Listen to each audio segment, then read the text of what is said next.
انا ميان وبعمل ايه؟ طب ما تجيب ورق والوانك وانا اقولك انا بعمل ايه. ده كان جزء من الحلقه اللي فاتت من اميره من الاميرات. عايز تعرف انهي اميره رسمتها؟ هتلاقي اللينك بتاعها في البايو وتعرف انا كنت برسم مين.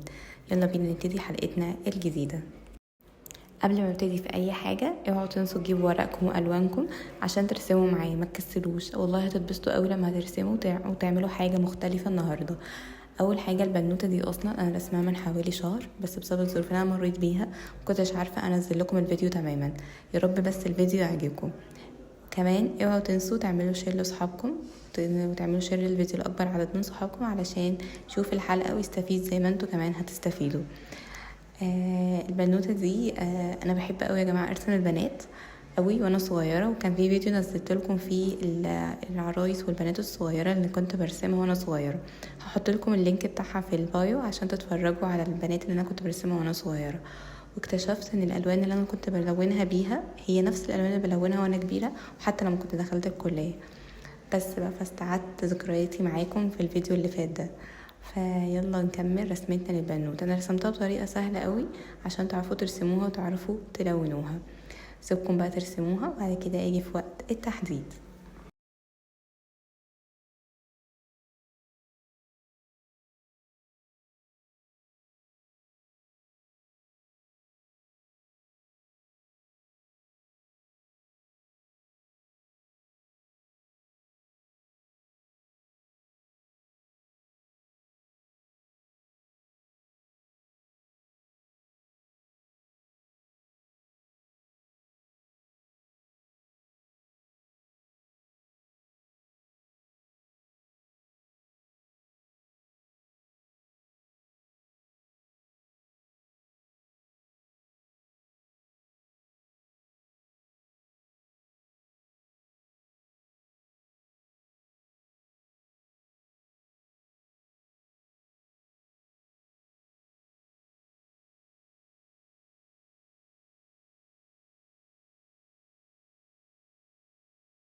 مرحلة التحديد ده بالنسبة لي حاجة ممتعة جدا جدا جدا. ليه بقى؟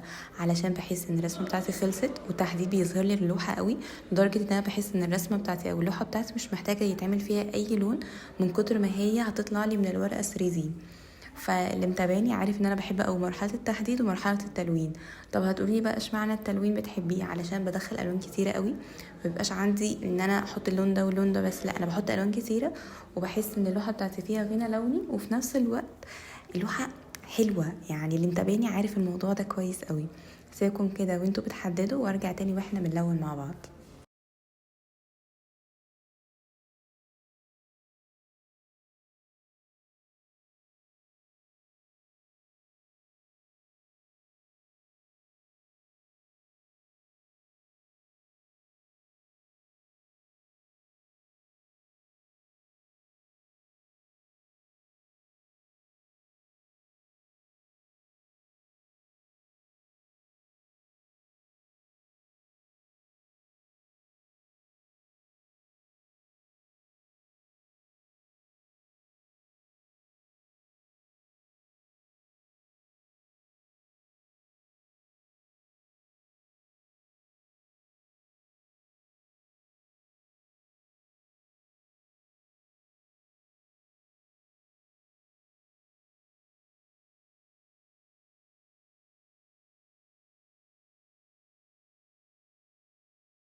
مرحلة التلوين بالنسبة لي المرة دي في اللوحة دي او البنوتة الحلوة دي انا قررت ان انا مش هدخل الوان كتيرة. هتلاقوني مدخلة بس درجة البينك عشان كانت في بنوتة كتبت لي في الكومنتات انها بتحب قوي درجة البينك، وعشان كده قررت ان انا اعمل لها درجة درجة الفستان بالبينك بس عشان تبقى مبسوطة وهي بتشوف الفيديو ده بس.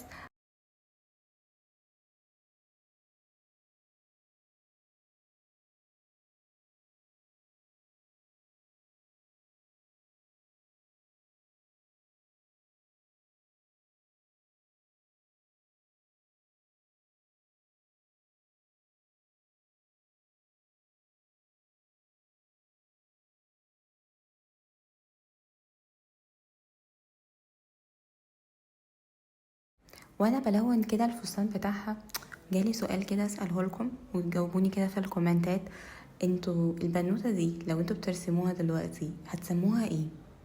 يا ترى هتسموها ايه؟ لو انتوا هتتخيلوا ان تعملوا شخصية والشخصية دي هتبقى معاكم في كل فيديو، يا ترى الشخصية دي هتسموها ايه؟ يعني البنوتة الحلوة دي كل واحدة فيكم بقى طبعا اي حد بيرسم هيلون شعرها باللون اللي هو بيحبه او نفسه فيه، فهيسميها ايه مثلا؟ انا مثلا قعدت افكر كده يا ترى اسميها ايه اسميها ايه. قررت ان انا اسميها نوني. ممكن اسميها نوني، مش عارفه ليه، انا بحب حرف النون قوي، فقررت ان انا اسميها نوني. انتوا بقى تسموها ايه؟ اكتبوا لي كده في الكومنتات لما ترسموها وتلونوها تسموها ايه.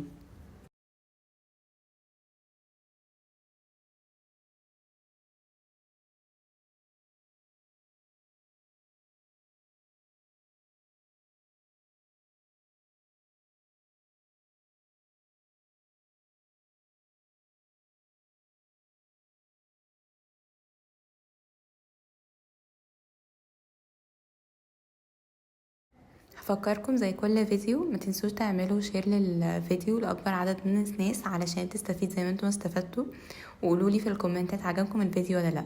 يا رب تكون الحلقه عجبتكم ما طولتش عليكم واستفدتوا حاجه جديده النهارده. اشوفكم في حلقه جديده. باي باي.